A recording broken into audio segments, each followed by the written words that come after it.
আসসালামু আলাইকুম সবাইকে। আমি ইসমাম আহমেদ, বর্তমানে পড়ালেখা করছি স্যার সলিমুল্লাহ মেডিকেল কলেজে। আমাদের সামনে এইচএসসি 25 পরীক্ষা, এই জন্য আমাদের বায়োলজির এমসিকিউ অনেকের অনেক টেনশন। আমরা ইনশাল্লাহ এই সিরিজে চেষ্টা করব হচ্ছে বায়োলজির যেই শর্ট সিলেবাসের অধ্যায়গুলো আছে সেখানে ওয়ান শটে এমসিকিউ সব সলভ করে ফেলানো। ইনশাল্লাহ ব্যাখ্যা সহ আমরা সলভ করব যাতে আর কোনো সমস্যা না হয়। এই ক্লাসের পরে তুমি যাতে একদম বোর্ড স্ট্যান্ডার্ড প্রত্যেকটা এমসিকিউ পারো এবং প্রত্যেকটা ইনশাল্লাহ কমন আসবে। আর একটা গুরুত্বপূর্ণ কথা, ভিডিও ডেসক্রিপশনে টেলিগ্রাম চ্যানেলের লিঙ্ক দেওয়া থাকবে। সেই চ্যানেলে বললাম এই অধ্যায় না, সবগুলো অধ্যায় যাবতীয় সকল কুইজ, মানে সকল এমসিকিউ কোশ্চেন কুইজ পোল আকারে দেওয়া আছে, জাস্ট ভেতর ঢুকে সলভ করবা। এটা তোমাকে মানে ইমেন্স লেভেলের একটা সাহায্য দিবে। আচ্ছা আসো আমরা প্রথমেই চলে আসি ফার্স্ট কোশ্চেন। এমসিকিউ ওয়ান শর্টে ফার্স্ট কোশ্চেন, প্রথম অধ্যায় কোষ ও কোষের গঠনের। উপরের এ চিহ্নিত অংশটি হলো কি? আমরা জানি একটা কোষ প্রাচীরের তিনটে স্তর থাকে। সবার ভেতরের যে স্তরটা, যে সাদা আকারের যে স্তরটা দেখতে পাইতেছো, এই স্তরটার নাম হইতেছে, দুইটা স্তরের প্রাথমিক প্রাচীরের মাঝখানে থাকে, সেটা হচ্ছে মধ্যপর্দা। কি থাকে? মধ্যপর্দা। অর্থাৎ দুইটা প্রাচীরের দুই প্রাক সেলের, এটা ধরো সেল 1, এটা হচ্ছে সেল 1, এটা হচ্ছে সেল 2। এই সেল 1 সেলের মাঝখানে সর্বপ্রথম যেই পর্দাটা সৃষ্টি হয় সেটাই হচ্ছে মধ্যপর্দা। মনে রাখতে হবে আরো এমসিকিউ এর জন্য, মধ্যপর্দায় পেকটিক অ্যাসিড, কিসের পরিমাণ? পেকটিক অ্যাসিড, এই অ্যাসিডের পরিমাণ সবচেয়ে বেশি থাকে। মধ্যপর্দার পরে হলুদ কালারের যে এ চিহ্নিত অংশটা, এটা হচ্ছে আমাদের প্রাথমিক প্রাচীর। এই অংশটার নাম কি? প্রাথমিক প্রাচীর। এবং এই প্রাথমিক প্রাচীরের পরে যেই আরেকটা স্তর দেখতে পাইতেছো, এই স্তরটার নাম হইতেছে সেকেন্ডারি প্রাচীর। এই স্তরটার নাম কি? সেকেন্ডারি প্রাচীর। এবং সেকেন্ডারি প্রাচীর কয় স্তর বিশিষ্ট? 3 স্তর বিশিষ্ট, 1 2 3। এবং আরেকটা জিনিস আমাদের লাগবে, সেটা হচ্ছে এই যে কোষ প্রাচীরটা আমরা আঁকলাম, এই কোষ প্রাচীরের প্রধান যে উপাদানটা, কোষ প্রাচীরের কি উপাদান? প্রধান উপাদান কোনটা? সেটা হচ্ছে সেলুলোজ। খুবই খুবই খুবই খুবই গুরুত্বপূর্ণ, সেলুলোজ। আমাদের এটা মুখস্থ রাখতে হবে। তার মানে বলছে এ চিহ্নটির নাম, তাহলে এ চিহ্নটি কি হবে? প্রাথমিক প্রাচীর। এ চিহ্নটার অংশের নাম কি হবে? প্রাথমিক প্রাচীর। ওকে, গুড। আমরা পরবর্তী কোশ্চেনে আসি, সেটা হচ্ছে কোষ গহ্বরের চারদিকে সাইটোপ্লাজমের হালকা স্তরকে কি বলে? হাইলোপ্লাজম, এক্টোপ্লাজম, এন্ডোপ্লাজম নাকি টোনোপ্লাজম? আচ্ছা ধরো এই হচ্ছে আমাদের একটা সেল, ধরো এটা হচ্ছে আমাদের একটা উদ্ভিদ সেল, উদ্ভিদ কোষ। বাইরেরটা হচ্ছে কোষ প্রাচীর, ভেতরেরটা হচ্ছে কোষ ঝিল্লি, এবং ভেতরের দিকে একটা বড় কোষ গহ্বর আছে। তো বাইরের দিকে যেই সাইটোপ্লাজমের দুইটা স্তর থাকে, একটা হচ্ছে একটু বাইরে কোষ প্রাচীর ঘিরে অবস্থান করে এইভাবে, এবং এই যে বাইরের দিকের যে অঞ্চলটা, এই বাইরের দিকের অঞ্চলটা হয় বেশ ঘন এবং শক্ত। বেশ কি হয়? ঘন এবং শক্ত হয়। এবং ভেতরের দিকের যেই স্তরটা থাকে, সেই ভেতরের দিকের স্তরটা হালকা পাতলা হয়, বেশি ঘন থাকে না। তাহলে এই বাইরের দিকের যে স্তরটা, এই বাইরের দিকের স্তরকে বলা হয় হচ্ছে এক্টোপ্লাজম। এক্টো মিন্স বাইরে, এক্টোপ্লাজম। এবং ভেতরের দিকের যে স্তরটা, এটাকে বলা হয় এন্ডোপ্লাজম। এটাকে কি বলা হয়? এন্ডোপ্লাজম। এই এক্টোপ্লাজম প্লাস এন্ডোপ্লাজম দুইটা মিলিত হয়ে তৈরি হয় হচ্ছে সাইটোপ্লাজম। কি তৈরি হয়? সাইটোপ্লাজম, যার অপর নাম হচ্ছে হায়ালোপ্লাজম। আচ্ছা, অর্থাৎ সাইটোপ্লাজম এবং হাইলোপ্লাজম বললাম সেম। তাহলে বলছে কোষ গহ্বরের চারদিকে, তার মানে আমার এই বাইরের দিক কথাটা বলছে, তাহলে সেটা হচ্ছে আমাদের এক্টোপ্লাজম। সঠিক উত্তর কি হবে? এক্টোপ্লাজম। ওকে, গুড। কোষের অভ্যন্তরে পিএইচ রক্ষা করে কোনটি? এটা একটা খুবই গুরুত্বপূর্ণ কোশ্চেন।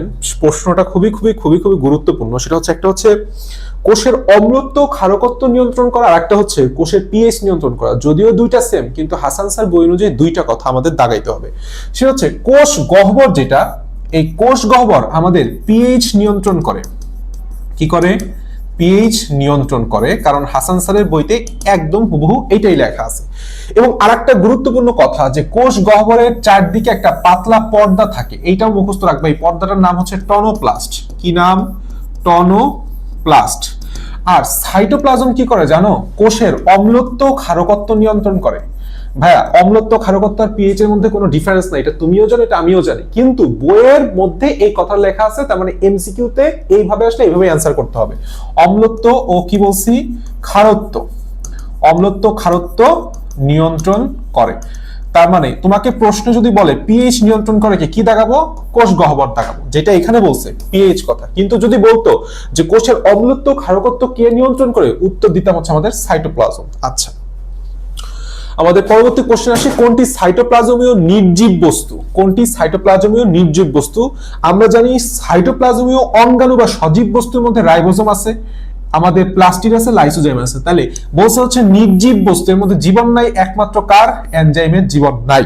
আচ্ছা, আমরা একটা গুরুত্বপূর্ণ একটু ছকটা খেয়াল করি, সেটা হচ্ছে একটা কোষ বললাম আসলে একটা জড় বস্তু আর একটা হচ্ছে সজীব বস্তু নিয়ে গঠিত হয়েছে, এই কথাটা মাথায় রেখো। এই জড় বস্তুর মধ্যে প্রথমে পড়ে হচ্ছে আমাদের কোষ প্রাচীর, কি পড়া হয়? কোষ প্রাচীর। এবং দ্বিতীয়ত বস্তুটা পরে হচ্ছে বিভিন্ন ধরনের নির্জীব বস্তুগুলা, বিভিন্ন ধরনের নির্জীব বস্তু। তো নির্জীব বস্তুর মধ্যে আবার তিনটা কথা আছে। একটা হচ্ছে যেই পদার্থগুলা কোষ সঞ্চয় করে, অর্থাৎ সঞ্চয়ী পদার্থ। কি পদার্থ? সঞ্চয় পদার্থ তিনটা আছে, একটা হচ্ছে কার্বোহাইড্রেট, আর একটা হচ্ছে প্রোটিন, আর একটা হচ্ছে লিপিড।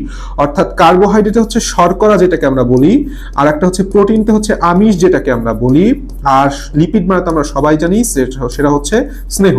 আর একটা খুবই খুবই ইম্পর্টেন্ট কোশ্চেন, এখান থেকে প্রচুর পরিমাণে এমসিকিউ হয়, সেটা হচ্ছে কোনটা নিঃসৃত পদার্থ?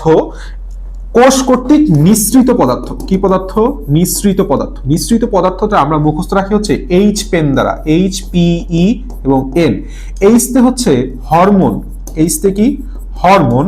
পিতে হচ্ছে পিগমেন্ট, অর্থাৎ যত ধরনের রঞ্জক কণিকা আছে, chlorophyll A, chlorophyll B, carotene, xanthophyll, A to Z। আর ইতে হচ্ছে এনজাইম, ইতে হচ্ছে এনজাইম, যেটা এখানে উত্তর দিছে এনজাইমস, নির্জীব বস্তু, জড় পদার্থ। আর নেতে হচ্ছে নেকটার, নেতে কি? নেকটার। আর একটা বস্তু আছে, সেটা হচ্ছে বিভিন্ন ধরনের বর্জ্য পদার্থ, বিভিন্ন ধরনের বর্জ্য কি কি আছে? যেরকম গাম আছে, যেরকম ট্যানিন আছে, যেরকম রেজিন আছে, ঠিক আছে? এই প্রত্যেকটাগুলাই হচ্ছে আমাদের নির্জীব বস্তু। এর মধ্যে নিঃসৃত পদার্থ আর সঞ্চয় পদার্থগুলো মুখস্থ রাখতে হবে, খুবই খুবই ইম্পর্টেন্ট।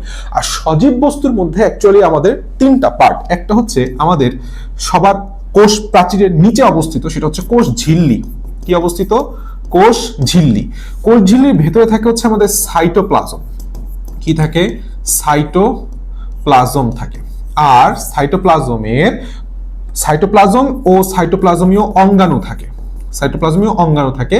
এক্সট্রা করে আমাদের থাকে হচ্ছে নিউক্লিয়াস, এক্সট্রা করে কি থাকতেছে? আমাদের নিউক্লিয়াস। এই তিনটা হচ্ছে সজীব বস্তুর মধ্যে পড়ে। তো এই যে ছকটা আমাদের দেখবা বইতে দেওয়া আছে খুব সুন্দর করে, এটা আমাদের পড়তে হবে। আচ্ছা, আসো আমাদের পরবর্তী কোশ্চেন, কোষের প্রোটিন ফ্যাক্টরি কাকে বলে? আমরা সবাই জানি রাইবোজোমকে বলা হয় হচ্ছে প্রোটিন ফ্যাক্টরি। রাইবোজোমকে কি বলা হয়? প্রোটিন ফ্যাক্টরি, প্রোটিন ফ্যাক্টরি, ঠিক আছে? তাহলে গোলগি বডিকে কি ফ্যাক্টরি বলা হয়? এটা বললাম খুবই উত্তর, সঠিক উত্তর রাইবোজোম। কিন্তু গোলগি বডির একটা নাম আছে, নাম বলা হয় কার্বোহাইড্রেট ফ্যাক্টরি, কার্বোহাইড্রেট ফ্যাক্টরি। অনেকে এই জিনিসটা ভুল করো যে কার্বোহাইড্রেট ফ্যাক্টরি দাগিয়ে দাও হচ্ছে ক্লোরোপ্লাস্ট বা প্লাস্টিড। না, ক্লোরোপ্লাস্ট বা প্লাস্টিডকে কার্বোহাইড্রেট ফ্যাক্টরি বলা হয়। এটা হচ্ছে ফ্যাক্টরি অফ সিনথেসিস সুগার, শর্করা জাতীয় খাদ্য তৈরির কারখানা।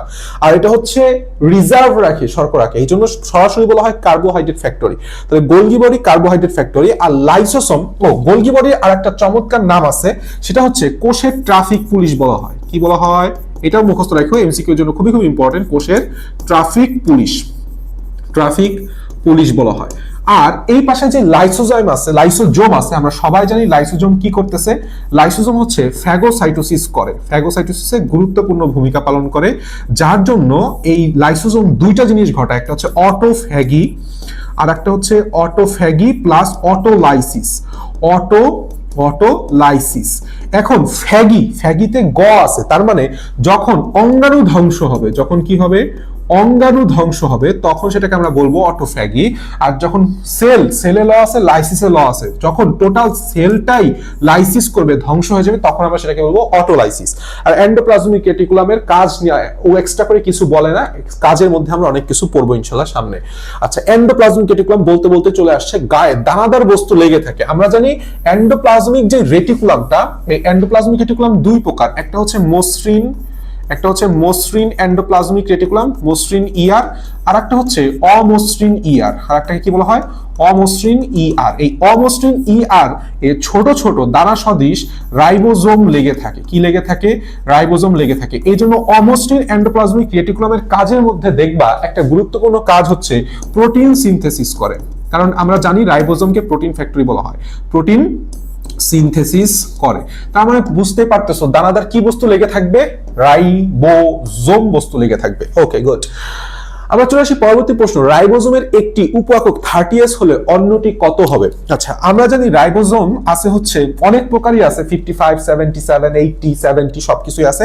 আমরা 80S আর 70S টা হচ্ছে বেশি জানি। আমরা জানি 80S ইজ ইকুয়াল টু হচ্ছে 60S প্লাস 40S, আর 70S এটা হচ্ছে 50S প্লাস 30S। অনেকে এই জিনিসটা মুখস্থ করতে একটু সমস্যা হয়, তাই আমি মুখস্থ করি এভাবে: 3 দিলা, 4 দিলা, 5 দিলা, 6 দিলা, 7 দিলা, 8 দিলা। আচ্ছা, 3 গ্যাপ 5 গ্যাপ 7, তার মানে 30 আর 50 মিলিত হয়ে কি হবে? 70। আর বাকি 4, 6, 8, তার মানে 40, 60 মিলিত হয়ে হবে 80। এভাবে যদি পড়ো আমাদের আর কোনো সমস্যা ভুল হবে না। তাহলে একটা উপএকক বলছে 30S, 30S আছে কোথায়? এই জায়গাটায়। তাহলে অপরটা কি হবে? 50S। তাহলে দাগায় দাও 50S, গুড। আর এই 80S, এই 80S থাকে হচ্ছে আমাদের উন্নত বা প্রকৃত কোষী যত ধরনের জীব আছে সেটাই। আর 70S থাকে কোথায়? 70S থাকে হচ্ছে আদি কোষী জীবে। এটাও বললাম আমরা সবাই জানি। আচ্ছা, এই যে প্রশ্নটা এসে গেছে, কোনটি আদি কোষী রাইবোজোমের উপ একক? তার মানে আদি কোষী উপ এককের মধ্যে 50 আর 30 ছিল। দেখি 50 আর 30 কোথায় আছে? এই যে ঘ নম্বরে অ্যান্সার। আচ্ছা, প্রোটিন সংশ্লেষণ করে যে অঙ্গাণু কেবলই পড়ে আসলাম সেটা হচ্ছে রাইবোজোম, এই জন্য এটাকে প্রোটিন ফ্যাক্টরি বলা হয়। সব ধরনের কোষে কোনটি পাওয়া যায় সেটাও বললাম রাইবোজোম। এই জন্যই রাইবোজোমকে বলা হয়ে থাকে হচ্ছে সার্বজনীন অঙ্গাণু। কি বলা হয়ে থাকে? সার্বজনীন অঙ্গাণু। Very very very much important. এই তথ্যটা খুবই খুবই খুবই খুবই গুরুত্বপূর্ণ। এটা বললাম অ্যাডমিশনের জন্য গুরুত্বপূর্ণ, বোর্ডের প্রশ্ন তো গুরুত্বপূর্ণ, অ্যাডমিশনের জন্য গুরুত্বপূর্ণ। রাইবোজোমকে কি বলা হয়? সার্বজনীন অঙ্গাণু। এটাকে বলা হয় সব ধরনের কোষে পাওয়া যায়। ঠিক আছে? আচ্ছা, এর মধ্যে ক্লোরোপ্লাস্ট, যেটা এই ক্লোরোপ্লাস্ট পাওয়া যায় শুধুমাত্র উদ্ভিদ কোষে, আর কিছু অল্প সংখ্যক সায়ানোব্যাকটেরিয়ায় পাওয়া যায়। অল্প সংখ্যক কিছু নীলাভ সবুজ শৈবালে অল্প কিছু ব্যাকটেরিয়া যারা সালোক সংশ্লেষণ প্রক্রিয়া ঘটায় তাদের বেলায় পাওয়া যায়। আচ্ছা, আসো এরপরে বলছে কোষ বিভাজনের সময় কোষ প্লেট তৈরি করে কোনটি? কোষ প্লেট তৈরি করার জন্য মেইন যে অঙ্গাণুটা কাজে লাগে সেটা হচ্ছে গোলগি বডি। গোলগি বডি এক প্রকার থলি পাঠায় যেটাকে বলা হয় ফ্র্যাগমোপ্লাস্ট এবং পেকটিন জাতীয় ভেসিকল। অ্যাকচুয়ালি এই গোলগি বডি থেকে কোষ প্লেট তৈরি করে। এই জন্য কোষ প্লেট বলুক বা কোষ প্রাচীর বলুক, তুমি একবারে চোখ বন্ধ করে গোলগি বডি দাগায় দিয়ে আসবা। খুবই খুবই খুবই খুবই ইম্পর্টেন্ট। মাইক্রোটিউবিউলস কোষ বিভাজনে সাহায্য করে, কোষ প্লেট তৈরি করতে পারে না। কোষ বিভাজনের সময় কোষ প্লেট তৈরি করতে বলে দিছে কোষ প্লেট। মাইক্রোটিউবিউলস কখনোই কোষ প্লেট তৈরি করে না, কোষ প্লেটে গোলগি বডি তৈরি করে। মাইক্রোটিউবিউলস অন্য দিক থেকে কোষ বিভাজনে সাহায্য করে, এটা সঠিক কথা। আচ্ছা, স্ট্যাবিলাইজার এবং ল্যাবিলাইজার নিয়ে অঙ্গাণুর বৈশিষ্ট্য। আসলে স্ট্যাবিলাইজার আর ল্যাবিলাইজার থাকে হইতেছে আমাদের লাইসোজোমে, এটা বলে আমরা সবাই জানি, লাইসোসোমে। এর মধ্যে স্ট্যাবিলাইজারটা হইতেছে লাইসোসোমের কোষ প্রাচীরটাকে স্ট্যাবল করে। উদাহরণস্বরূপ তুমি জিনিসটা মনে রাখবা ক দিয়ে, সেটা হচ্ছে কর্টিজেন আর একটা হচ্ছে কোলেস্টেরল। নিচের কোনটি স্ট্যাবিলাইজারের উদাহরণ? খুবই খুবই ইম্পর্টেন্ট, কর্টিজেন এবং কোলেস্টেরল। ল্যাবিলাইজারটা হচ্ছে লাইসোসোমের কোষ প্রাচীর, কোষ মানে আবরণটাকে আরো আনস্টেবল করে। কি করে? আনস্টেবল করে, যার কারণে ভেতরের যে লাইটিক এনজাইমগুলো আছে সেটা বের হয়ে যায়। সো ল্যাবিলাইজারের কি কি উদাহরণ আছে? ল্যাবিলাইজারের উদাহরণ হচ্ছে টেস্টোস্টেরন, স্টেরয়েড যেই হরমোনগুলা, টেস্টোস্টেরন এবং তোমার ধরো প্রোজেস্টেরন। এই দুইটা স্টেরন থাকলে তুমি বুঝে নিবা সেটা হচ্ছে ল্যাবিলাইজার। তাহলে কাদের মধ্যে আছে? লাইসোজোমের মধ্যে আছে। সঠিক উত্তর হচ্ছে লাইসোজোম। গুড। আসলে আমরা 13 নম্বরে প্রশ্ন আসি, কোন অঙ্গাণুর মাধ্যমে অটোফ্যাগি ঘটে? আমি কেবলই পড়াইছি অটোফ্যাগি বলুক আর অটোলাইসিস বলুক, কি লাগাবো? লাইসোজোম দাগাবো। আচ্ছা, লাইসোসোমের one of the most important কিছু গুরুত্বপূর্ণ কাজ আছে। সবার প্রথমে হচ্ছে সে ফ্যাগোসাইটোসিস করে, যেটা আমি আগেই বলছি, ফ্যাগোসাইটোসিস করে। আচ্ছা, সে আরো কি করতেছে আমি আরো বলছি, সেটা হচ্ছে অটোফ্যাগি করে। অটোফ্যাগির সাথে সাথে সে কি করে? অটোলাইসিসও করে। আচ্ছা, আমি কোনটা কি সেটাও বলছি। আচ্ছা, সাথে সাথে এই জিনিসটা মাথায় রাখবা, সে বললাম কেরাটিন প্রস্তুত করে। কি প্রস্তুত করে? কেরাটিন প্রস্তুত করে। এবং ক দিয়ে আর একটা মাথায় রাখবা, ক্যান্সার ঘটায়। অর্থাৎ এই যেই চারটা কাজ, এটা কখনোই ভোলা যাবে না। Phagocytosis, autophagy, autolysis, keratin, cancer. Lysosome ক্যান্সারও ঘটায়, তাহলে ক্যান্সার তৈরি ঘটাইতে সাহায্য করে কে? আমাদের লাইসোসোম। আবার কেরাটিন প্রস্তুতে সাহায্য করে কে? লাইসোসোম। এটা ভোলা যাবে না। কোনটি? ডিএনএ বহনকারী অঙ্গাণু। আমাদের কোষের মধ্যে এই ডিএনএ বহন করে দুইটা অঙ্গাণু, একটা হচ্ছে আমাদের ক্লোরোপ্লাস্ট, মানে প্লাস্টিড, অ্যাকচুয়ালি প্লাস্টিড, এবং প্লাস মাইটোকন্ড্রিয়া। মাইটোকন্ড্রিয়া, ঠিক আছে? তার মানে এখানে কোনটা আছে? মাইটোকন্ড্রিয়া আছে। এই জন্যই ভাবা হয় যে এরা হচ্ছে কোষের মধ্যে আর একটা কোষ, ঠিক আছে? মাইটোকন্ড্রিয়া এবং কোষকে বলা হয় কোষের মধ্যে আবার আর একটা কোষ থাকে। আচ্ছা, বলছে এনার্জি কারেন্সি। এনার্জি কারেন্সি কাকে বলা হয়? এনার্জি কারেন্সি হচ্ছে এটিপি। তাহলে এটিপি শব্দটি কোন অঙ্গাণুর সাথে সম্পর্কিত? আমরা জানি এটিপি কোথায় তৈরি হয়? শ্বসন প্রক্রিয়ায় তৈরি হয়, তাই না? শ্বসন প্রক্রিয়া। শ্বসন মানেই হচ্ছে মাইটোকন্ড্রিয়া। শ্বসন মানেই কি? মাইটোকন্ড্রিয়া। তাহলে উত্তর কি হবে? মাইটোকন্ড্রিয়া। বাস, চলে আসো, কোষের শক্তি উৎপাদনকারী অঙ্গাণু কোনটি? ও আরেকটা গুরুত্বপূর্ণ কথা, এই ক্লাসের টোটাল স্লাইডটাও ডেসক্রিপশন বক্সে লিংক দেওয়া থাকবে, ডাউনলোড করে নিও। আচ্ছা, কোষের শক্তি উৎপাদনকারী অঙ্গাণু কোনটি? বলছে শক্তি উৎপাদনকারী। এই কথাটা খেয়াল করো, একটা জিনিস সুন্দর করে নোট করে দাও, নোট করে রাখো। সেটা হচ্ছে যদি বলা হয় শক্তি উৎপাদনকারী, তখন 100% তুমি বুঝতে পারছো তার উদাহরণ হবে, তার উত্তর হবে হচ্ছে মাইটোকন্ড্রিয়া। কিন্তু যদি বলা হয় এইভাবে যে শক্তি রূপান্তরের অঙ্গাণু কোনটি, কি বলছি? এটা বললাম প্রচুর পরিমাণে ইম্পর্টেন্ট, শক্তি রূপান্তরের অঙ্গাণু। তখন আমার উত্তরটা হবে হচ্ছে প্লাস্টিড বা ক্লোরোপ্লাস্ট। প্লাস্টিড বা ক্লোরোপ্লাস্ট, এই কথাটা মাথায় রাখো। এই দুইটা কথা খুবই খুবই খুবই খুবই ইম্পর্টেন্ট, খুবই খুবই খুবই খুবই ইম্পর্টেন্ট। যেহেতু এখানে বলছে উৎপাদনকারী, তাহলে উৎপাদনকারী হবে হচ্ছে মাইটোকন্ড্রিয়া। আচ্ছা, বলছে ক্রেবস চক্রে কোষের কোন অঙ্গাণুর সাথে সম্পর্কিত? আমরা সবাই জানি ক্রেবস চক্রটা কি? শ্বসন। আর শ্বসন মানেই কেবল পড়াইলাম মাইটোকন্ড্রিয়া। ওকে, গুড। এরপর আসো অক্সিডেটিভ ফসফোরাইলেশন। অ্যাকচুয়ালি খেয়াল করো, অক্সিডেটিভ কথাটা যেখানে থাকবে সেখানে মাইটোকন্ড্রিয়া আসবে। অক্সিডেটিভ ফসফোরাইলেশন প্রক্রিয়া কি তৈরি হয়? এটিপি তৈরি হয়। আর এটিপি তৈরি মানেই শ্বসন, মানেই হচ্ছে মাইটোকন্ড্রিয়া। গুড। আসো পরের কোশ্চেন, নিচের কোনটি কোয়ান্টোসোম পাওয়া যায়? অ্যাকচুয়ালি আমাদের একটা অঙ্গাণু আছে, যে অঙ্গাণুটাকে আমরা বলি হচ্ছে প্লাস্টিড, এবং এই প্লাস্টিডের মধ্যে ছোট ছোট ছোট ছোট থলি আছে, তাই না?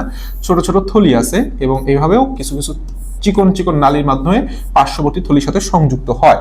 এই যে থলিটা তুমি দেখতে পাইতেছো, এই থলিটা বললাম দ্বিস্তর বিশিষ্ট, এবং এই দ্বিস্তরের জায়গায় জায়গায় জায়গায় জায়গায় ক্ষুদ্র ক্ষুদ্র অসংখ্য গোলাকার বস্তু একত্রে অবস্থান করতে দেখা যায়, একত্রে অবস্থান করতে দেখা যায়।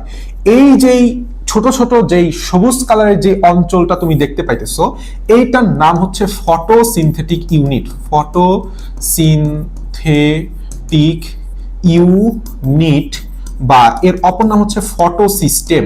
ফটোসিস্টেম, বা এর অপর নামই হচ্ছে কোয়ান্টোসোম। কি নাম? কোয়ান্টোসোম। যেখানে অ্যাকচুয়ালি কি থাকে, এই জায়গাটা আসলে কিভাবে গঠিত? এখানে প্রায় 300 থেকে 400টি chlorophyll A, chlorophyll B, carotene, xanthophyll ইত্যাদি পিগমেন্ট একত্রে গুচ্ছাকারে অবস্থান করে। এরকম ছোট ছোট গুচ্ছকেই বলা হয় কোয়ান্টোসোম বা ফটোসিস্টেম বা ফটোসিনথেটিক ইউনিট। তাহলে বুঝতে পারতেছো এই চিত্রটা কাকে আটকাইছি? এই চিত্রটা কিসের চিত্র? ক্লোরোপ্লাস্টের চিত্র। কিসের চিত্র? ক্লোরোপ্লাস্টের চিত্র। তার মানে উদাহরণ উত্তর কি হবে? ক্লোরোপ্লাস্ট। ওকে, গুড। থাইলাকয়েড কোষের কোন অঙ্গাণুতে দেখা যায়? এই যে চিত্রটা আঁকতেছি, এর মধ্যে যে ছোট ছোট থলিটা দেখতেছো, এই একটা থলি আছে না? এরকম অনুরূপভাবে প্রত্যেকটা থলি আছে। এই প্রত্যেকটা থলির সাথে মনে থাকবে সেটা হচ্ছে থাইলাকয়েড। কি মনে রাখবে? থলি মিন্স থাইলাকয়েড। এই থাইলাকয়েড মিলিত হয়ে একটা স্তূপ তৈরি করছে, এটাকে বলা হয় হচ্ছে গ্রানাম। এটাকে কি বলা হয়? গ্রানাম। আর এই যে স্তূপের পাশে আশেপাশে যে ছোট ছোট ছোট ছোট ছোট ছোট দানাদার বস্তু থাকে, এইটাকে বলা হয় হচ্ছে স্ট্রোমা। কি বলা হয়? স্ট্রোমা। খবরদার এটাকে ম্যাট্রিক্স বলো না, ম্যাট্রিক্স থাকে হচ্ছে মাইটোকন্ড্রিয়ায় আর স্ট্রোমাতে থাকবে হচ্ছে প্লাস্টিড বা ক্লোরোপ্লাস্টে। আচ্ছা, এই জিনিসটা আমাদের খুবই ইম্পর্টেন্ট। আর এইখানে দেখো একটা সূক্ষ্ম নালীর মাধ্যমে এই যে ছোট একটা নালীর মাধ্যমে পাশাপাশি অবস্থিত দুইটা গ্রানামের দুইটা থাইলাকয়েড সংযুক্ত হয়েছে। এই নালীটার নাম হচ্ছে স্ট্রোমা ল্যামেলি। এটার নাম কি? Stroma lamellae. তাহলে এই যে স্ট্রোমা ল্যামেলি, ফটোসিনথেটিক ইউনিট বা ফটোসিস্টেম বলো, থাইলাকয়েড বলো বা তুমি গ্রানাম বলো, সবই আসলে কিসে অবস্থান করতেছে? থাইলাকয়েড কিসে অবস্থান করতেছে? ক্লোরোপ্লাস্টে অবস্থান করতেছে। তাহলে বলছে থাইলাকয়েড কোষের কোন অঙ্গাণুতে পাওয়া যায়? তাহলে 100% চোখ বুঝে দাগায় দাও, ক্লোরোপ্লাস্টে পাওয়া যায়। আচ্ছা আসো, শক্তি রূপান্তরের সাথে এই যে আমি একটু আগেই পড়াই দিছি যে শক্তি রূপান্তর যখন বলবে তখন আমরা ক্লোরোপ্লাস্ট দাগাবো। কারণটা কি? কারণ ধরো এখানে একটা ক্লোরোপ্লাস্ট আছে, এটা একটা ক্লোরোপ্লাস্ট, এটা একটা ক্লোরোপ্লাস্ট। অ্যাকচুয়ালি ক্লোরোপ্লাস্টে কি আসে? সূর্য শক্তিটা আসে, তাই না? সূর্যের কি শক্তি? আলোক শক্তি আসে। এই আলোক শক্তি পরবর্তীতে কিসে পরিণত হয়? গ্লুকোজে পরিণত হয়, তথা রাসায়নিক শক্তিতে রূপান্তরিত হয়। এই যে রাসায়নিক শক্তি অর্থাৎ আলোক শক্তি থেকে তুমি রাসায়নিক শক্তি পাইলা, এটা এখানে কি হয়েছে? একটা ট্রান্সফরমেশন হয়েছে বা রূপান্তর হয়েছে। দ্যাটস ওয়াই বলা হয় যে শক্তি রূপান্তরের সাথে জড়িত বা অঙ্গাণু হচ্ছে আমাদের ক্লোরোপ্লাস্ট। ওকে, কোষের মস্তিষ্ক বলা হয় হচ্ছে নিউক্লিয়াসকে। কাকে? নিউক্লিয়াসকে। এখানে ক হবে না, নিউক্লিয়াসকে। আমরা সবাই জানি সর্বপ্রথম ক্রোমোজোম কে আবিষ্কার করেন? খেয়াল করো, যদি বলা হয় সর্বপ্রথম আবিষ্কার উত্তর বলবা হচ্ছে স্ট্রাসবার্জার। এই কথাটা খুবই গুরুত্বপূর্ণ, এই জিনিসটা মাথায় রাখতে হবে। যদি আসতো ক্রোমোজোমকে ক্রোমাটিন কে নামকরণ করছে, খেয়াল করো, ক্রোমাটিন, যদি প্রশ্নটা হয়তো ক্রোমাটিন তখন উত্তর হয়তো ফ্লেমিং। এই জিনিসটা আমাদের মাথায় রাখতে হবে, আর যদি বলা হয়তো ক্রোমোজোম নামকরণ কে করছেন, তিনটা বিজ্ঞানীর নামকরণ করছেন হচ্ছে ওয়ালডেয়ার। তার মানে যদি বলা হয় আবিষ্কার তাহলে দেখাবো স্ট্রাসবার্জার, আর যদি বলা হয় নামকরণ তখন দেখাবো ওয়ালডেয়ার। আর ক্রোমাটিন নামকরণ করছে হচ্ছে ফ্লেমিং। দেখো টিন মিং নামের সাথে মিল আছে, ঠিক আছে। Theophilus painter. আরেকটা গুরুত্বপূর্ণ কথা আমি একটু লিখে রাখি, সেটা হচ্ছে মানুষের ক্রোমোজোম সংখ্যা যে 46, এইটা কে আবিষ্কার করছেন? মনে রাখবা, পেইন্ট করছে। কি করছে? পেইন্ট করছে, অর্থাৎ থিওফিলাস পেইন্টার। এই যে চারজন বিজ্ঞানীর নাম আমাদের খুবই ইম্পর্টেন্ট, ক্রোমোজোমের মধ্যে থেকে মুখস্থ রাখতে হবে। আচ্ছা আসো, কোনটি মাস্টার মলিকিউল বলা হয়? ডিএনএ কে মাস্টার মলিকিউল বলা হয়। মাস্টার কথাটা আছে না, মাস্টার যেখানে ডিএনএ সেখানে। এখানে কিছু গুরুত্বপূর্ণ কথা আছে, আসো আমি তোমাকে একটু গুরুত্বপূর্ণ বলে দিই। সেটা হচ্ছে সর্বপ্রথম যদি তোমাকে বলা হয় মাস্টার মলিকিউল, তোমাকে দাগাইতে হবে হচ্ছে ডিএনএ। যদি বলা হয় সেটা হচ্ছে ব্লুপ্রিন্ট, তোমাকে দাগাইতে হবে হচ্ছে জিনোম, নট জিন। খেয়াল করো, এটা বললাম প্রচুর পরিমাণে আসছে। যদি বলা হয় বংশগতির জৈব রাসায়নিক ভিত্তি, বা যেটাকে বলা হয় বায়োকেমিক্যাল, ইংলিশে কি বলা হয়? বায়োকেমিক্যাল ভিত্তি, জৈব রাসায়নিক বা বায়োকেমিক্যাল ভিত্তি, তোমাকে দাগাইতে হবে হচ্ছে জেনেটিক কোড। কি দাগাইতে হবে? জেনেটিক কোড দাগাইতে হবে। আচ্ছা, এরপরে আরেকটা গুরুত্বপূর্ণ কথা, সেটা হচ্ছে প্রোটিনকে আমরা কি বলি? প্রোটিনকে আমরা বলি হচ্ছে জীবনের ভাষা। কি বলা হয়? জীবনের ভাষা। আরেকটা গুরুত্বপূর্ণ কথা, সেটা হচ্ছে আমাদের পানিকে বলা হয় হচ্ছে ফ্লুইড অফ লাইফ। এই যে অপর নামগুলো আমাদের খুবই গুরুত্বপূর্ণ, কাজে লাগবে, আমাদের মুখস্থ করে ফেলাইতে হবে। 25 নম্বর প্রশ্নে আমরা চলে আসি, ডিএনএ এর মনোমারকে কি বলা হয়? অবশ্যই নিউক্লিওটাইড। যেহেতু সেটা সুগারটা ডিঅক্সিরাইবো সুগার, তখন আমরা সেটাকে বলা হয় ডিঅক্সিরাইবো নিউক্লিওটাইড। কি বলা হয়? Deoxyribo nucleotide. এটা আশা করি আমরা জানি। আচ্ছা, আমরা একটু সুন্দরভাবে যদি বলি, সেটা হচ্ছে একটা ডিএনএ বা একটা আরএনএ, দুইটাই আসলে কি? একটা নিউক্লিক অ্যাসিড, তাই না? দুইটাই অ্যাকচুয়ালি একটা নিউক্লিক অ্যাসিড। এর মধ্যে ডিএনএটা হচ্ছে ডিঅক্সিরাইবো সুগার দিয়ে গঠিত, অর্থাৎ ডিঅক্সিরাইবো নিউক্লিওটাইড। এর পলিমার, এর কি? মার। আর আরএনএ হইতেছে রাইবো নিউক্লিওটাইড এর পলিমার। এটা বলে আমরা সবাই জানি, এর পলিমার। এবং এখানে একটা গুরুত্বপূর্ণ কথা আছে, ডিঅক্সিরাইবোজ নিউক্লিওটাইড কেন বলা হইতেছে, কারণ এখানে ডিঅক্সিরাইবোজ সুগার আছে এবং ডিঅক্সিরাইবোজের 2 নং কার্বনে অক্সিজেন থাকে না বা অক্সিজেন বিহীন। ঠিক আছে, এই জিনিসটা ইম্পর্টেন্ট। আচ্ছা আসো, এটিসি যদি ডিএনএ এর অনুক্রম হয় তাহলে এমআরএনএ এর অনুক্রম কত হবে? একটা ডিএনএ এর যেই সূত্রকের আমাদের যেই পার্টটা দিছে সেটা হচ্ছে এ দিছে, টি দিছে, সি দিছে অনুক্রম। তাহলে এখান থেকে আমাদের যে আরএনএ সূত্রক তৈরি হবে, সূত্রটা হচ্ছে এ এর সাথে আসবে কি ইউ, টি এর সাথে আসবে কি, টি এর সাথে যেহেতু থায়ামিন ছিল, থায়ামিনের পরিবর্তে আমরা জানি আরএনএ তে থায়ামিনের পরিবর্তে থাকে হচ্ছে ইউরাসিল। থায়ামিনের পরিবর্তে কি থাকে? থায়ামিনের পরিবর্তে থাকে হচ্ছে ইউরাসিল। আচ্ছা, তাহলে এর পরিবর্তে বসবে হচ্ছে ইউ, আর টি এর পরিবর্তে বললাম এই বসবে। তাহলে এখানে কি হবে? এ আসবে, সি এর পরিবর্তে বসবে হচ্ছে জি। তাহলে কি আসতেছে আমার সিকোয়েন্সটা? ইউএজি। কি আসতেছে? ইউএজি। একটা জিনিস মাথায় রাখবা, ইউএজি বললে আমাদের স্টার্ট কোডন, এটা আমরা পরবর্তীতে পড়বো। ইউএজি, ইউজিএ, সমস্যা নাই, আমরা আসবো আস্তে আস্তে। দ্বিসূত্রক নিউক্লিক অ্যাসিড মানে হচ্ছে ডিএনএ। দ্বিসূত্রক নিউক্লিক অ্যাসিড মানে হচ্ছে ডিএনএ। অ্যাসিডের নাইট্রোজেন ঘটিত ক্ষারকের ক্রম কোনটি? এটিজিসি। কখনোই ভুলা যাবে না। উত্তর কোনটা আছে? এটিজিসি, ক নাম্বার উত্তর।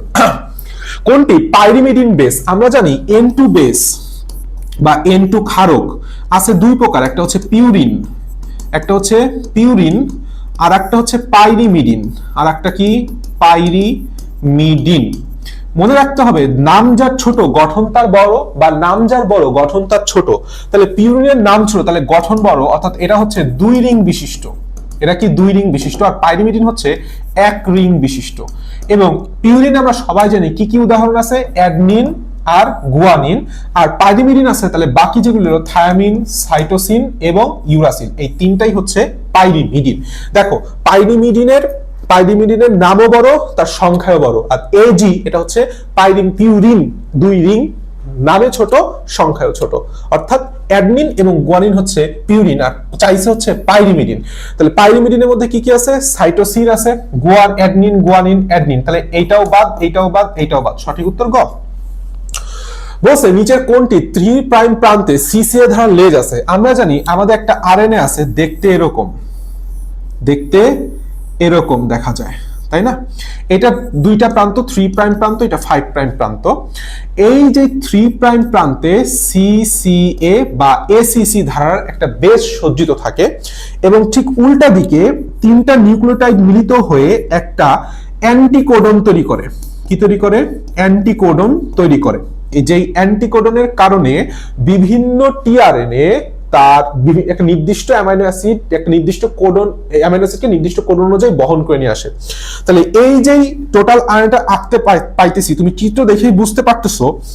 তো আমি জাস্ট মনে রাখার জন্য বলি যে তুমি যদি এইভাবে একটা দাগ টানো, এই বরাবর একটা দাগ টানো, তাহলে এটা টি এর মতো দেখা যায়। তাহলে এই আরএনএটার নাম হচ্ছে টিআরএনএ। অ্যাকচুয়ালি ফুল মিনিং হচ্ছে ট্রান্সফার আরএনএ কি করতেছে? ট্রান্সফার করে অ্যামাইনো অ্যাসিডকে, 3 প্রাইম কে জায়গায় একটা করে অ্যামাইনো অ্যাসিড সে ধরে নিয়ে আসে। এর অ্যান্টিকোডনটা বসে যায় হচ্ছে কোডনের বিপরীতে, এমআরএনএ এর কোডনের বিপরীতে। তাহলে একটা খুবই ইম্পর্টেন্ট তথ্য, সেটা হচ্ছে এই এসিসি বা সিসিএ ধারার বেশ সজ্জিত থাকে কোন আরএনএতে? টিআরএনএতে। কোন প্রান্তে? 3 প্রাইম এন্ডে। এবং এই টিআরএনএ আরেকটা গুরুত্বপূর্ণ কথা হচ্ছে, এখানে একটা কি লুপ থাকে? অ্যান্টিকোডন লুপ, যেখানে একটা অ্যান্টিকোডন থাকে। অ্যান্টিকোডন কয় নিউক্লিওটাইড বিশিষ্ট? 3 নিউক্লিওটাইড বিশিষ্ট। এবং এই টিআরএনএ কাজটা কি? অ্যামাইনো অ্যাসিড বহন করা বা ট্রান্সফার করা। That's it. তাহলে আমার উত্তর কি হবে?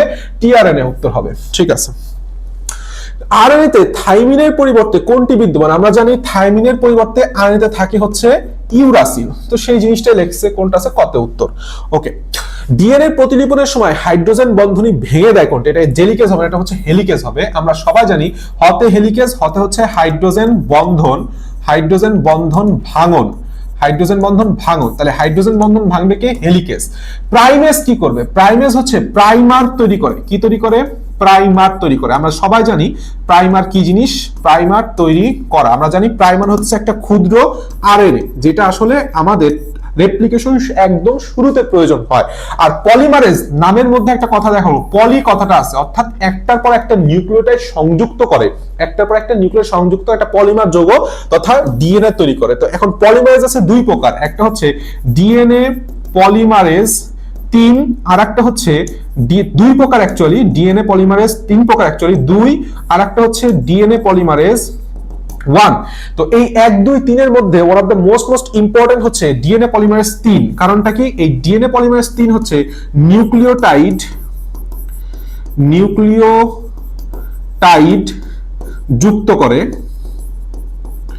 প্লাস এই ডিএনএ পলিমারেজ 3 এর একটা গুরুত্বপূর্ণ কাজ হচ্ছে প্রুফ রিডিং করা। কি করা? প্রুফ রিডিং করা। এবং ডিএনএ পলিমারেজ যে 1, এইটার একটা গুরুত্বপূর্ণ কাজ আছে, সেটা হচ্ছে কাজটা হচ্ছে এই যে প্রাইমার, এই প্রাইমারটাকে কেটে ফেলা। কারণ প্রাইমার হচ্ছে একটা আরএনএ, প্রাইমার কেটে দেওয়া এবং সেই কাটা স্থানে নতুন করে ডিএনএ দ্বারা প্রতিস্থাপন করা। কারণ আরএনএ হচ্ছে একটা প্রাইমার, হচ্ছে একটা আরএনএ, তো ডিএনএ মধ্যে তো আরএনএ থাকতে পারে না, দ্যাটস অল। আর লাইগেজ একটা গুরুত্বপূর্ণ কাজ হচ্ছে, এটা হচ্ছে লাগায়। লাইগেজ কি করে? লাইগেজ হচ্ছে লাগায়। কি লাগায়? জোড়া লাগায়। দুইটা নিউক্লিওটাইডের মাঝখানে যদি গ্যাপ থাকে, বিশেষ করে ওকাজাকি খণ্ডকগুলোর মাঝখানে যে প্রাইমার থাকে, প্রাইমারটা কেটে ফেলানোর পর যে মাঝখানে গ্যাপ তৈরি হয়, এই দুটার মাঝখানে সিমেন্ট হিসেবে কাজ করে জোড়া লাগায় কে? লাইগেজ। ভালো কথা। আরএনএ থেকে প্রোটিন তৈরি প্রক্রিয়া আমরা জানি, ডিএনএ থেকে ডিএনএ তৈরি হতে পারে, তাই না? ডিএনএ থেকে ডিএনএ তৈরি হতে পারে, ডিএনএ থেকে আরএনএও তৈরি হতে পারে। বিশেষ করে আমরা জানি এমআরএনএ তৈরি হয় এবং আরএনএ থেকে প্রোটিন তৈরি হয়, তাই না?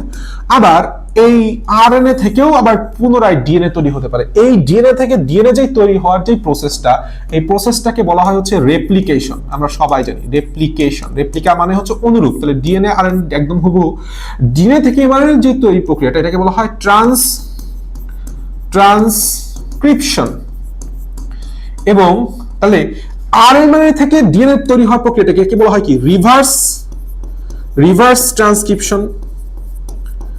কারণ কি, এর মধ্যে একটা এনজাইম থাকে, নাম হচ্ছে রিভার্স ট্রান্সক্রিপ্টেজ। যেরকম আমাদের এইচআইভি ভাইরাসে থাকে, করোনা ভাইরাসে থাকে, এরা কি করতেছে? ভাইরাল এমআরএনএ থেকে একটা ডিএনএ তৈরি করে, তখন সেই ডিএনএটা তৈরি হয় সিডিএনএ বলে। তখন সেই ডিএনএ কে কি বলা হয়? কমপ্লিমেন্টারি ডিএনএ বা সিডিএনএ বলে। ওকে, আশা করি বুঝতে পারছি। আর এমআরএনএ থেকে প্রোটিন তৈরির যে প্রক্রিয়া, এটাকে বলা হয় ট্রান্সলেশন। দেখো, এই জিনিসটা বোঝা খুবই ইজি। প্রোটিনকে কি বলা হয়? জীবনের ভাষা। তাহলে ভাষাকে কি করতে হবে? ট্রান্সলেট করতে হবে। তাহলে উপরে রেপ্লিকেশন, নিচে ট্রান্সলেশন, মাঝখানে কি হলো? ট্রান্সক্রিপশন। তাহলে আরএনএ থেকে যে প্রোটিন তৈরি করতেছি, এটার নাম কি হবে? প্রোটিন মানে জীবনের ভাষা, ভাষাকে ট্রান্সলেট করতে হবে, অর্থাৎ ট্রান্সলেশন। উত্তর। প্রি এমআরএনএ যে অংশে ট্রান্সলেট হয় তাকে কি বলে? দেখো, প্রি এমআরএনএ থাকে হচ্ছে এরকম একটা অবস্থানে, মাঝখানে কিছু কোডিং অঞ্চল এবং নন কোডিং অঞ্চল থাকে। ঠিক আছে, কি বলছি? কোডিং অঞ্চল আর নন কোডিং অঞ্চল থাকে। তো ধরো এই হচ্ছে একটা কোডিং অঞ্চল, এই আর একটা কোডিং অঞ্চল, এই আর একটা কোডিং অঞ্চল। দুইটাই, এগুলি প্রত্যেকে কি অঞ্চল? প্রত্যেকে হচ্ছে কোডিং পার্ট, অর্থাৎ এর মধ্যে অ্যামাইনো অ্যাসিডের সংকেত থাকে। কোডিং পার্ট, এটাও কোডিং আর এটাও কোডিং। তাহলে দুইটা কোডিং এর মাঝখানে নন কোডিং কিছু অঞ্চল পাওয়া যায়, এদেরকে বলা হয় হচ্ছে ইন্ট্রন্স। এদেরকে কি বলা হয়? ইন্ট্রন্স। আর কোডিং পার্টগুলোকে বলা হয় এক্সন। তাহলে মনে রাখবা, দুইটা এক্সনের ইন মানে ভেতরে, দুইটা এক্সনের ভেতরে কি থাকতেছে? নন থাকতেছে, অর্থাৎ নন কোডিং পার্ট থাকতেছে। তাহলে সেটাকে বলা হচ্ছে ইন্ট্রন্স। তাহলে বলছে পিএমআরএনএ যে অংশে ট্রান্সলেশন হয়, তাহলে ট্রান্সলেশন কখন হবে? নন কোডিং পার্টটা তো ট্রান্সলেশন হবে না, কোডিং পার্ট অর্থাৎ এক্সনটা হচ্ছে ট্রান্সলেট হবে। তাহলে সেটাকে আমরা কি বলবো? এক্সন বলবো। ওকে, নিচের কোনটি নিউক্লিক অ্যাসিডের উপাদান? আমরা সবাই জানি নিউক্লিক অ্যাসিডের সুগার থাকে দুইটা, একটা হয় রাইবোজ সুগার, নাহলে ডিঅক্সিরাইবোজ সুগার। এটা নিয়ে পেঁচানোর কিছু নাই। আচ্ছা, এখানে বলে কোশ্চেনের সমস্যা হয়েছিল হাতে লেখা, কোনটি দ্বারা ট্রান্সলেশন শুরু হয়? আমরা জানি স্টার্ট কোডন বলে একটা কথা আছে, তাই না? স্টার্ট কোডন দ্বারা সবসময় আমাদের ট্রান্সলেশনটা শুরু হয় এবং সেটার মানটা হচ্ছে AUG, এবং AUG একটা অ্যামাইনো অ্যাসিডকে নির্দেশ করে যার নাম হচ্ছে মেথিওনিন। এটা বললাম খুবই কমন এবং খুবই গুরুত্বপূর্ণ একটা প্রশ্ন, যে কোনটি স্টার্ট কোডন এবং কোন অ্যামাইনো অ্যাসিডকে নির্দেশ করে। তো উত্তর হচ্ছে মেথিওনিন। বলছে ডিএনএ থেকে এমআরএনএ তৈরি প্রক্রিয়া আমরা অলরেডি পড়ে ফেলছি, সেটা হচ্ছে ট্রান্সক্রিপশন। আচ্ছা, এরপর বলছে মানব জিনোমের মাত্র 2 ভাগ জিন বিভিন্ন বৈশিষ্ট্য অংশগ্রহণ করে। এই যে 2%, এটাও বললাম আমাদের এমসিকিউ প্রশ্ন, মুখস্থ রাখবো। আর বাকি 98 ফাঁকি নিষ্ক্রিয় থাকে, এদেরকে বলা হয় জাঙ্ক ডিএনএ। এদেরকে কি বলা হয়? Junk DNA. খুবই গুরুত্বপূর্ণ, নট জাঙ্ক জিন, ইটস জাঙ্ক ডিএনএ। আচ্ছা, বলছে জিনের যে কার্যকরী একক পলিপেপটাইড সংশ্লেষণ করে, এই যে কেবল বললাম কার্যকরী একক, এখানে কতগুলো একক দিচ্ছে তাই না? কোডন তো আমরা জানি, কোডন নিয়ে পরে কথা হবে। সিস্টন, সিস্টনটা হচ্ছে জিনের কার্যের একক। কি বলছি? জিনের কার্যের একক, কার্যের একক অর্থাৎ জিনের বৈশিষ্ট্য প্রকাশের একক। মিউটন হচ্ছে মিউটেশনের একক। কিসের একক? মিউটেশন এর একক। আর রেকন হচ্ছে রিকম্বিনেশনের একক। রিকম্বিনেশনের একক। এই কথাগুলো বললাম, খুবই খুবই খুবই খুবই খুবই খুবই খুবই গুরুত্বপূর্ণ। ওকে, আরেকটা একক আছে যেটার নাম হচ্ছে অপেরন। অপেরন, অপেরন কি জিনিস বলতো? অপেরন হচ্ছে আদি কোষে জিন প্রকাশের একক। সরেয়া মিল আছে। আদি কোষে জিন প্রকাশের একককে আমরা কি বলবো? অপেরন বলবো। ওকে, নিচের কোনটি স্টপ কোডন? আমরা জানি স্টপ কোডন এর আরেকটা অপর নাম আছে, সেটা হচ্ছে ননসেন্স কোডন। ননসেন্স কোডন কারণটা কি? এরা কোনো অ্যামাইনো অ্যাসিড সংকেত বহন করে না। কোন ধরনের অ্যামাইনো অ্যাসিড সংকেত বহন করে না, বরঞ্চ এরা ট্রান্সলেশনের স্টপ ঘটায়। কি ঘটায়? ট্রান্সলেশন বন্ধ করে। ট্রান্সলেশন কি করে? বন্ধ করে। এই জন্য নাম হয়ে গেছে স্টপ কোডন তিনটা। কি কি? UAA, UAG, UGA, উগা। শেষ। তাহলে এখানে বলছে কি কোনটি স্টপ কোডন? একটা কি কি আছে? UAA, এই যে এটা দিয়ে দিছে, তাহলে উত্তর হচ্ছে এটা UAA। এরপর বলছে কোনটি অ্যামাইনো অ্যাসিড বাহী টিআরএনএ নাই। এই যেটাকে ননসেন্স কেন বলছে? কারণ এরা কোনো ধরনের অ্যামাইনো অ্যাসিড বহন করে না। কারণটা কি? কারণ হচ্ছে এদের কোনো কি নাই, এদের জন্য কোনো টিআরএনএ আল্লাহ তাআলা সৃষ্টিকর্তা রাখেন নাই, টিআরএনএ নাই। তাহলে আমাদের যে স্টপ কোডন আছে, স্টপ কোডন কোনটা? UAA, UAG, এই যে UAA, এটা হচ্ছে আমাদের স্টপ কোডন।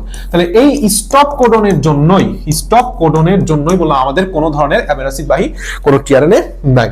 আচ্ছা, এরপর বলছে নিচের কোনটি সেরিন অ্যামাইনো অ্যাসিড বহন করে? দেখো আমাদের একটা কোচিং আছে, নাম হচ্ছে ইউসিসি, ইউনিভার্সিটি কোচিং সেন্টার। তাহলে এই ইউসিসি সবসময় মনে রাখবে, ইউসিসি দিয়ে যে সেরিন হলে ইউসিসি। সেরিন কোথায় যায়? যে বলছে সেরি কই যায়? সেরি ইউসিসি কোচিং এ যায়। তাহলে এই UCC amino acid, serine amino acid কি নির্দেশ করবে? হচ্ছে ইউসিসি। আচ্ছা, নিচের কোনটি স্টার্ট কোডন? আমরা জানি একটা স্টার্ট কোডন আছে AUG, তাই না, যেটা মেথিওনিন অ্যামাইনো অ্যাসিডকে নির্দেশ করে। কোন AUG, কোডন AUG কোন অ্যামাইনো অ্যাসিডকে নির্দেশ করে? মেথিওনিন অ্যামাইনো অ্যাসিডকে নির্দেশ করে। এন্ডোপ্লাজমিক রেটিকুলামের কাজে যাওয়ার আগে আমি তোমাকে একটা জিনিস একটু বুঝায় যাই, সেটা হচ্ছে অ্যাকচুয়ালি তোমার কোড এবং কোডনে বলতে বলে একটা পার্থক্য আছে, যে কোডনটা আসলে কোথায় থাকে? mRNA তে থাকে। ঠিক আছে, mRNA যে তিনটা করে আমাদের যেই টিপপেটটা থাকে, সেই টিপপেটগুলো মিলিত হয়ে তৈরি করে হচ্ছে কোডন। আর এই কোডনের সংকেতটা আসে হচ্ছে আমাদের আরেকটা টিপপেট থেকে, যেটা ডিএনএ তে থাকে। তাহলে জেনেটিক কোড অ্যাকচুয়ালি হচ্ছে 64টি কোডনকে একত্রে বলা হয়, যেটা ডিএনএ তে থাকে। আর এই যে খন্ড খন্ড খন্ড খন্ড আকারে যেই প্রত্যেকটা টিপপেট যেটা mRNA তে পাওয়া যায়, সেটা হচ্ছে আমরা কি বলি? কোডন বলি। এই জিনিসটা আমাদের একটু মাথায় রাখতে হবে। আচ্ছা, এন্ডোপ্লাজমিক রেটিকুলাম কি করে? এন্ডোপ্লাজমিক রেটিকুলামের গুরুত্বপূর্ণ কাজ, যেহেতু সে রেটিকুলাম, খেয়াল করো, যেহেতু সে অ্যাকচুয়ালি রেটিকুলাম শব্দের অর্থ হচ্ছে জালিকা অবশ্যই তাহলে একটা কাঠামো দান করবে। রাইবোজোম আর কেরাটিন, আমি বলছি যে কেরাটিন প্রস্তুত করা হচ্ছে লাইসোসোমের কাজ। কে করে? লাইসোসোমে করে। তাহলে 100% 1 আর 2, যদিও রাইবোজোমও তৈরি করে না। উত্তরে ভুল আছে, যেহেতু উত্তরটায় ভুল আছে, প্রশ্নটার মধ্যে ভুল আছে, কারণ রাইবোজোম তৈরি করা এন্ডোপ্লাজমিক রেটিকুলামের কাজ নয়। কিন্তু যেহেতু কেরাটিন প্রস্তুত করবে না, তখন আমাদের বাধ্য হয়ে 1 আর 2 দাগাইতে হবে। এটা বললাম খুবই ইম্পর্টেন্ট, পরীক্ষা হলে এই সব কমন সেন্স কাজে লাগাও। ফ্লুইড মোজাইক, বানান ভুল হয়েছে, fluid mosaic, model mosaic, phospholipid অণুগুলো পাশে ব্যাপ্ত হইতে পারে, ট্রু। অক্ষ বরাবর ঘুরতে সক্ষম, ট্রু। দুই স্তরের মধ্যে স্তরের মধ্যে পরিবর্তন করে, এটাও ট্রু, কারণ ফ্লিপ ফ্লপ মুভমেন্ট বলে আমরা জানি। তাহলে আমাদের তিনটাই বললাম ট্রু, খুবই ইম্পর্টেন্ট। অনেক বইতে এখানে 1 আর 2 দিছে, এটা বললাম ভুল, 1 2 3 তিনটাই সঠিক। আচ্ছা আসো, বলছে এখানে একটা ছবি দিছে, চিত্রের ডি অংশের নাম কি? দেখো আমাদের যে এই ছবিটা এখানে দিছে অ্যাকচুয়ালি জিনিসটা দেখতে এরকম।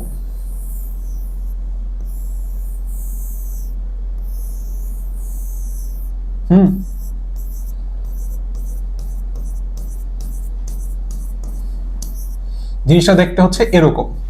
তো লম্বা লম্বা যে অংশটা দেখতে পাইতেছো এদেরকে বলা হয় হচ্ছে সিস্টার্নি। এদেরকে বলা হয় কি? সিস্টার, মানে সিস্টার্নি।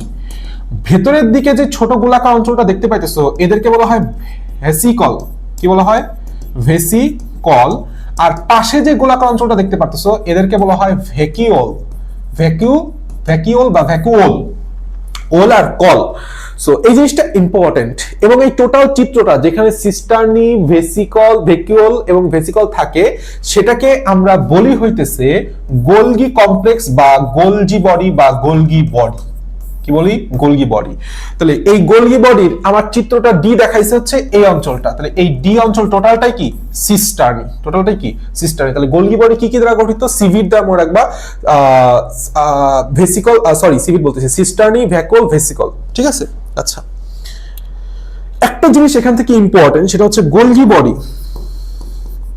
গোলগি বডি, এই গোলগি বডিতে কি কি পাইতেছি আমি? সিস্টার্নি পাইতেছি, সিস্টার্নি প্লাস ভেসিকল পাইতেছি প্লাস ভ্যাকুওল পাইতেছি।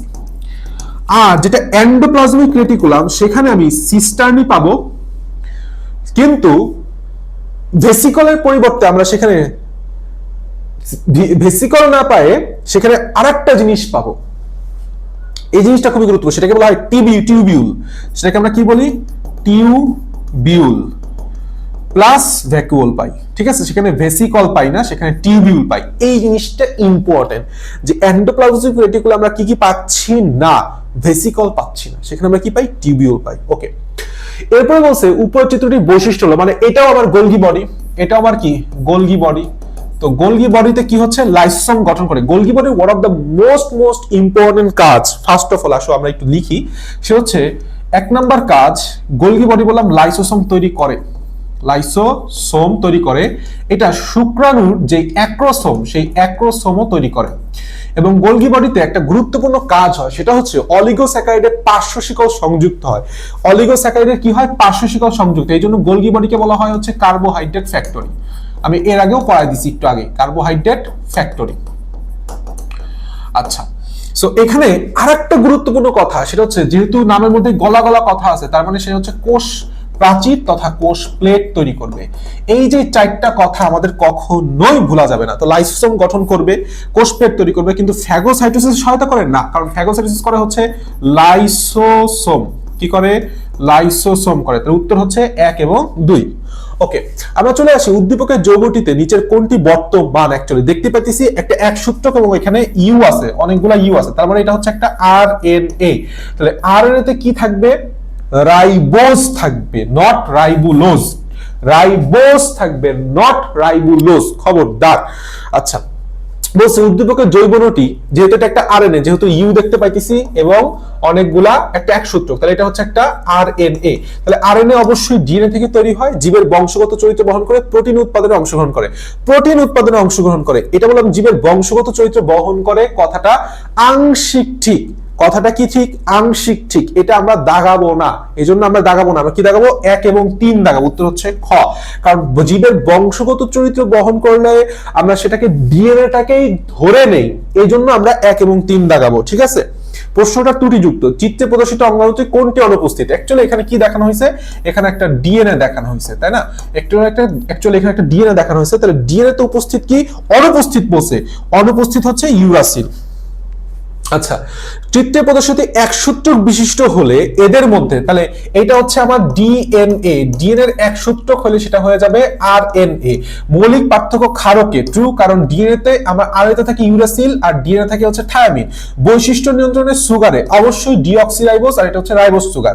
বৈশিষ্ট্য নিয়ন্ত্রণে, আচ্ছা বৈশিষ্ট্য নিয়ন্ত্রণে একটা গুরুত্বপূর্ণ কথা, বৈশিষ্ট্য নিয়ন্ত্রণে এক সূত্রক বিশিষ্ট এদের মধ্যে পার্থক্য কি হবে? বৈশিষ্ট্য নিয়ন্ত্রণে কোনো পার্থক্য হবে না, কারণ ডিএনএ থেকে আরএনএ তৈরি হয় এবং সেই বৈশিষ্ট্যগুলাই বললাম আরএনএ তে চলে আসে, তারপরে প্রোটিনে যায়। সো সঠিক উত্তর হচ্ছে 1 এবং 3। আচ্ছা আসো নিচের কোড উদ্দীপকটি লক্ষ্য করো, ডিএনএ থেকে আরএনএ, আরএনএ থেকে প্রোটিন, তাহলে এর প্রসেসটার নাম কি? অ্যাকচুয়ালি উদ্দীপক লিখিত বি প্রক্রিয়াটার নাম, এ প্রক্রিয়াটার নাম হচ্ছে ট্রান্সক্রিপশন, ট্রান্সক্রিপশন। আর তাহলে অবশ্যই বি প্রোটিনটার নাম কি হবে? ট্রান্সলেশন। আচ্ছা বলছে উদ্দীপকের এই প্রক্রিয়াটি সম্পন্ন করতে প্রয়োজন, তাহলে ডিএনএ থেকে আরএনএ এই প্রক্রিয়াটি তাহলে হচ্ছে আমাদের কেবলই বললাম ট্রান্সক্রিপশন। ভালো কথা। তো ট্রান্সক্রিপশনে আমাদের কি কি লাগবে খেয়াল করি। প্রথমে তৈরি করতেছি কি, ট্রান্সক্রিপশন প্রক্রিয়া তৈরি হচ্ছে কি আরএনএ, তাহলে 100% আরএনএ পলিমারেজ লাগবে। আরএনএ তৈরি করতে হলে আরএনএ পলিমারেজ লাগবে, নাহলে আরএনএ এর যে রাইবোনিউক্লিওটাইড গুলো সেটা পলিমার কিভাবে তৈরি করবে? সহজ প্রশ্ন। তাহলে আরএনএ পলিমারেজ লাগবে, ডিএনএ সাস তো লাগবে, কারণ তৈরি হচ্ছে কোথায়? ডিএনএ থেকে তৈরি হচ্ছে, তাহলে ডিএনএ সাস লাগবে। সহযোগী লিপিড লাগবে না, সহযোগী কিছু প্রোটিন লাগে। সহযোগী কি লাগে? প্রোটিন লাগে। এখানে বলছে লিপিড, তাহলে 1 এবং 3 হচ্ছে সঠিক উত্তর। আচ্ছা এরপর বলছে একটা ডিএনএ চিত্র দিয়ে নিচের কোনটি অনুপস্থিত? 100% ইউরাসিলি আমাদের অনুপস্থিত হবে। আচ্ছা উদ্দীপক অণুটির অনুলিপনের জন্য ব্যবহৃত এনজাইম কোনটি? অনুলিপন। তাহলে অনুলিপনের জন্য কি কি এনজাইম লাগবে? হেলিকেজ লাগবে, লাইগেজ লাগবে, পলিমারেজ লাগবে। আমরা সবাই জানি, এটা একটু আগে আমরা পড়ে আসছি। হেলিকেজ হাইড্রোজেন বন্ধন ভাঙবে, লাইগেজ দুইটা নিউক্লিয়েটকে লাগাবে, আর পলিমারেজ হচ্ছে দুইটা নিউক্লিয়েটকে পরস্পরের সাথে সংযুক্ত করবে, আর ফাঁকা স্থানগুলো জোড়া লাগাবে হচ্ছে লাইগেজ। ওকে এরপরে বলছে একটা চিত্র দিয়ে উদ্দীপকের হাইড্রোজেন বন্ধনের সংখ্যা কত? আচ্ছা তাহলে এ টি এর সংখ্যা, এ ডাবল বন্ডে টি এর সংখ্যা কত আছে দেখি। এ একটা, দুইটা, তিনটা, চারটা, তাহলে এ আছে হচ্ছে টোটাল 4টি। তাহলে প্রত্যেক এটিতে হচ্ছে 2টা করে হাইড্রোজেন বন্ধন থাকে, তাহলে 2টি টোটাল আছে হইতেছে তাহলে 8টি হাইড্রোজেন বন্ধন। বাংলায় লিখে দিই 8। আর জি ট্রিপল বন্ডে সি, এটা কয়টা আছে? একটা, দুইটা আর তিনটা, তাহলে 3টি, প্রত্যেকটা হচ্ছে 3টা করে হাইড্রোজেন বন্ধন, সমান সমান কত দাঁড়ায়? 3 × 9টি, তাহলে 8 আর 9 কত হয়? টোটাল আসে হচ্ছে 17টি হাইড্রোজেন বন্ধন। উত্তর হচ্ছে 17। এইভাবে আমাদের সিকোয়েন্সটা সাজায় করতে হবে। উদ্দীপকের অন্যান্য বন্ধন কি? আচ্ছা এখানে যেহেতু একটা ডিএনএ দিছে, তো একটা ডিএনএ এর মধ্যে কি কি বন্ধন থাকে? সবার প্রথমে ফসফোডাইএস্টার বন্ধনে, কারণ এই ধরো একটা নিউক্লিওটাইড, আবার এইটা একটা নিউক্লিওটাইড, আবার এইটা একটা নিউক্লিওটাইড, ধরো নিউক্লিওটাইড। তো এই যে মাঝখানের যে বন্ধনটা তুমি দেখতেছো, এইটার নামই হচ্ছে ফসফোডাইএস্টার। এটা একটা কি বন্ধনী? অ্যাস্টার বন্ধনী। তাহলে কিন্তু গ্লাইকোসাইডিক বন্ধনী থাকবে না। গ্লাইকোসাইডিক হচ্ছে সুগারের মধ্যে বন্ধন, এখানে কোনো সুগারের মধ্যে বন্ধন পাওয়া যায় না। সঠিক উত্তর হচ্ছে 2, 3। কি কি আছে? 2, 3 আছে। আচ্ছা উদ্দীপকের এটা অপশন তুলতে সমস্যা হয়েছে, ডাজন্ট ম্যাটার। আচ্ছা আসো এ প্রক্রিয়াটি ও বি প্রক্রিয়াটি সংঘটিত যথাক্রমে কোথায়? এ প্রক্রিয়াটা তৈরি হচ্ছে ডিএনএ থেকে, কি তৈরি হয়েছে? ডিএনএ থেকে তৈরি হয়েছে হচ্ছে এমআরএনএ বা যে কোনো টাইপের আরএনএ। তাহলে এইটা হচ্ছে আমাদের ট্রান্সক্রিপশন। এটা কি? ট্রান্সক্রিপশন। আচ্ছা ডিএনএ তো আর এক জায়গায় নির্দিষ্ট থাকে, কোথায়? তাহলে এই টোটাল ট্রান্সক্রিপশন প্রক্রিয়াটা কোথায় সংঘটিত হবে? যেখানে ডিএনএ থাকে। ডিএনএ থাকে কোথায়? নিউক্লিয়াসে। ডিএনএ থাকে কোথায়? নিউক্লিয়াসে। এবং এই এমআরএনএ বললাম চলাচল করতে পারে, সে নিউক্লিয়ার পথ দিয়ে বের হয়ে আসে সে কি তৈরি করবে? রাইবোজোমের সাথে সংযুক্ত হবে। আর রাইবোজোম কোথায় থাকে? রাইবোজোম থাকে হচ্ছে সাইটোপ্লাজমে। রাইবোজোম কোথায় থাকে? সাইটোপ্লাজমে। তাহলে আমাদের কোথায় কোথায় সংগঠিত হচ্ছে? আগে নিউক্লিয়াস, পরে সাইটোপ্লাজম, বা পরে হচ্ছে আমাদের রাইবোজোম। That's it. ওকে আচ্ছা এরপরে আসো, এখানে দুইটা চিত্র দিছে, দুইটাই অ্যাকচুয়ালি হচ্ছে তোমার ডিএনএ, কারণ দ্বিসূত্রক এবং কখনো ইউরাসিল নাই। উদ্দীপকের পি থেকে কিউ তৈরি হয় কোন প্রক্রিয়ায়? 100%। তাহলে কি হবে? রেপ্লিকেশন প্রক্রিয়ায়। আচ্ছা লাস্ট কোশ্চেন 60 নম্বর। উক্ত প্রক্রিয়ার ক্ষেত্রে অর্থাৎ রেপ্লিকেশন প্রক্রিয়ার ক্ষেত্রে নতুন সূত্রক সর্বদাই বললাম 5' to 3' হবে। এখানে কোনো ভুল নাই। লিডিং সূত্র অনেকগুলো প্রাইমার লাগে, ল্যাগিং সূত্র অনেকগুলো প্রাইমার লাগে। এখানে ভুল হইতেছে এইটা, অর্থাৎ 3 নাম্বার সঠিক। ল্যাগিং সূত্র মানেই তো ল্যাগ খাওয়া। তাহলে ল্যাগ খাওয়া মানে কি? অনেকগুলো সেখানে প্রাইমার থাকবে, খন্ড আকারে সে তৈরি হতে থাকবে, এই জন্যই নামটা হয়েছে ল্যাগিং সূত্র। লিডিং সূত্র তো একবার একটা প্রাইমার দিয়েই সে সবকিছু তৈরি হতে পারছে, এখানে কোনো একাধিক প্রাইমার লাগে না, অনেকগুলো প্রাইমার লাগে না। সো সঠিক উত্তর হচ্ছে 1 এবং 3 ক উত্তর। দ্যাটস অল অ্যাবাউট আওয়ার কোষ ও কোষের গঠনের এমসিকিউ। ইনশাআল্লাহ আমরা নেক্সট আরো অধ্যায় দেওয়ার চেষ্টা করব। Best of luck.